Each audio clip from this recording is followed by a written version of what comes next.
Film number 2 for my 2012 in review is going to be the horror film Cabin in the Woods. Now this one split crowds with their reviews. They either loved it or hated it. I personally loved it, and I thought it was something new and refreshing for the horror genre. And it was basically something that had never ever been done before. It's nice not to see characters like Freddy, Jason, Michael Myers return in a film. It's nice to see something new instead. So I was extremely impressed with this. Now it's made by Joss Whedon, who also did The Avengers and Buffy the Vampire Slayer, amongst other things, and Drew Goddard, who created Cloverfield, which was a handheld camera film basically about an alien invading New York. That's a very good film as well. Now, it probably stars most famously in this Chris Hemsworth, who was in Avengers and Thor as well.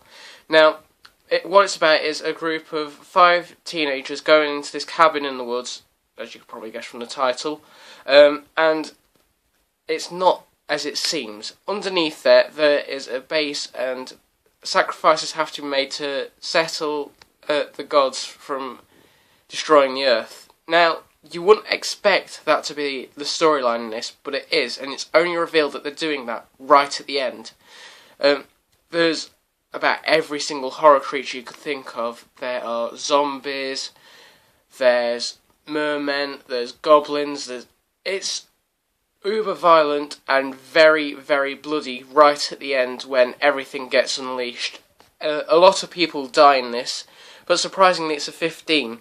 Now what happens is they set off their own traps in their own way that they die, which is something that hasn't been done for a long time, and a lot of people are basically comparing this to The Evil Dead due to the fact that it feels a lot like it, but it is nothing like it at all.